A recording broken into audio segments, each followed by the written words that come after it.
Je m'appelle Mélanie, j'ai 22 ans. Je viens de finir mes études et je suis une nail polish addict depuis 3 ans à peu près. On a commencé par trouver d'abord des inspirations, on a commencé à suivre des blogs, du coup à trouver des inspirations, à avoir des manucures très élaborées et à se dire qu'on pourrait peut-être tenter.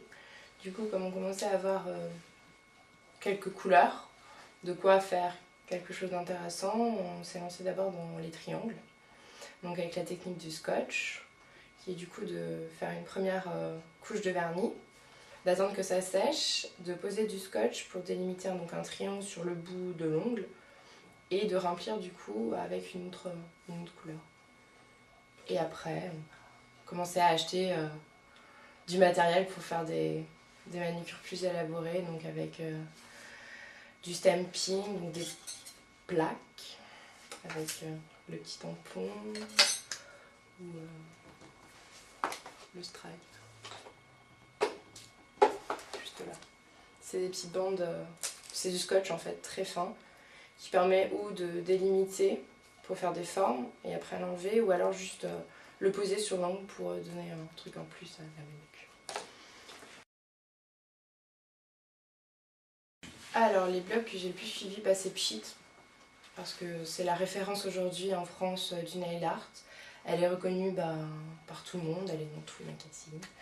C'est la plus suivie, c'est celle aussi qui a les manucures les plus élaborées, donc les plus intéressantes pour nous en tant que nous. Après, il y a des blogs suisses. Il y a Odile Sacoche et Ditube, qui du coup, elles aussi sont des précurseuses en fait. Sont vraiment des fans de vernis de la première heure. Puis sinon, il y a Je suis vernis, qui est une jeune parisienne étudiante en communication aussi, donc plein de points en commun qui font que j'aime beaucoup ce qu'elle fait. Et puis après, il y a Pinterest, qui est une source inépuisable d'idées en fait. Parce que vraiment, il y a des nouveaux trucs tout le temps et du coup, ça permet d'avoir une banque d'images et du coup, de l'inspiration pour beaucoup de manucures. Je pense autant que sur Instagram. Après, je pense que j'ai plus la démarche d'aller sur Pinterest directement.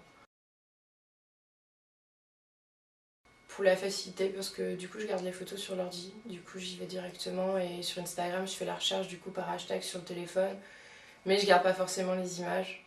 Je vais garder en fait les photos sur mon téléphone, je vais faire des captures d'écran de ce qui est apparu du coup dans mon newsfeed, donc des blogueuses que je suis, des marques de vernis que je suis, du coup quand je vois quelque chose qui m'intéresse, je fais ah cool. Mais je vais pas avoir la démarche d'aller du coup chercher nail art sur Instagram. Du coup moi je poste sur Instagram, ouais. Je poste mes manucures, donc les manucures que je faisais avec ma pote. Et du coup pour partager, on hashtag voilà, ça nous a permis d'avoir un dialogue avec d'autres fans de vernis et de pouvoir commencer à avoir une petite notoriété. Je pense, ouais. Je pense parce que quand on voit le nombre de gens qui le font et le nombre de références qu'il y a aujourd'hui, c'est un moyen de... c'est vrai, c'est une communauté en fait. Du coup, on partage, on se donne des trucs, des astuces, on commente. C'est trop génial ce que t'as fait, c'est trop beau. Ou c'est quoi la couleur de ce vernis, c'est quoi la marque. Du coup, c'est assez. Ouais, je pense que quand on fait du nail art, on aime montrer en fait. On aime montrer ce qu'on a fait parce qu'on en est fier. Quand j'ai fait une belle manucure que je suis fière, j'ai envie de la montrer. Je dis, regardez. C'est Picture Polish, qui du coup a lancé donc 2 marques qui s'appellent Ozotic et donc Picture Polish, et qui ont une stratégie donc, sur les réseaux sociaux pour faire connaître leur marque, parce que comme c'est une petite marque faite par 3 nanas en Australie, du coup elles ont commencé en fait par s'intéresser à toutes les blogueuses, à parler de leurs produits, à envoyer leurs produits aux blogueuses pour que les blogueuses en parlent et du coup faire réagir les gens. Et là, notamment pour la nouvelle collection, les gens qui les suivaient sur les réseaux sociaux ont pu donner des idées pour les noms, parce que chaque vernis a des noms, enfin un nom très particulier. Il y en a un qui est cru avec des petites paillettes roses et violettes qui s'appelle Frosting. Il y en a un qui s'appelle Cupcake.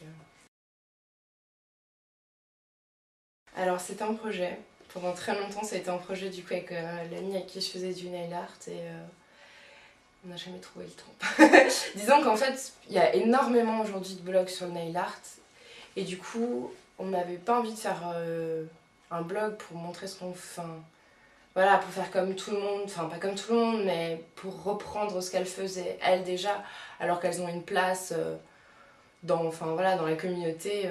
On voulait pas arriver en faisant la même chose, on voulait avoir une idée en plus, avoir du coup pour rapporter quelque chose. Et au final, on s'est penché sur la question, on y a réfléchi, on s'est dit déjà, on est deux, on devrait apporter quelque chose, genre la tenue, enfin, quelle manucure faire avec cette tenue, ou pour un rendez-vous, qu'est-ce que je ferais, ou change de choses. Et puis au final, on s'est perdu dans nos idées, et puis on s'est laissé. Enfin, on a oublié, enfin, on a oublié en fait. On s'est contenté d'Instagram.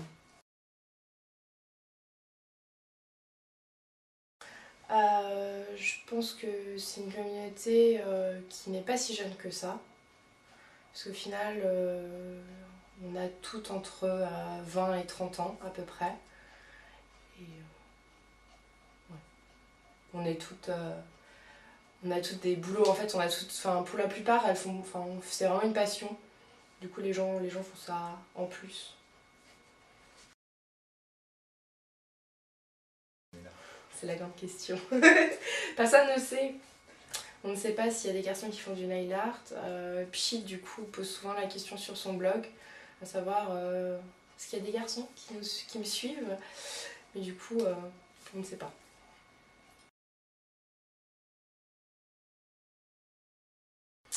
Alors, un mois où je me vais faire beaucoup de manucure et du coup je vais passer ma vie sur les blogs et je vais avoir beaucoup d'inspiration. Je vais peut-être dépenser entre 20 et 30 euros pour pas que des vernis, hein, pour des vernis, pour du coup des accessoires, donc comme des plaques ou des stripes ou une crème. Mon dernier gros achat, c'est du coup une crème à l'abricot pour faire des beaux ongles. Voilà, c'est après il y a des mois où je vais un peu moins dépenser parce que je me dirais que ça va, j'ai de quoi faire. Si je devais regarder qu'un seul, ah je pourrais pas. Je crois que j'en regarderai deux autres. Il y a celui-là qui est absolument magnifique, qui du coup fait partie de la collection ici de l'année dernière où j'étais à la présentation, qui s'appelle Beyond Cozy, qui est magnifique. J'ai un coup de cœur pour ce vernis parce que il est pas argenté, il est pas doré, il est pailleté mais il est pas texturé.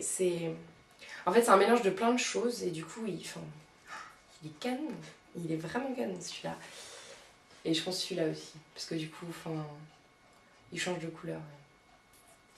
C'est fascinant. Je peux perdre 10 minutes à regarder mes ongles changer de couleur.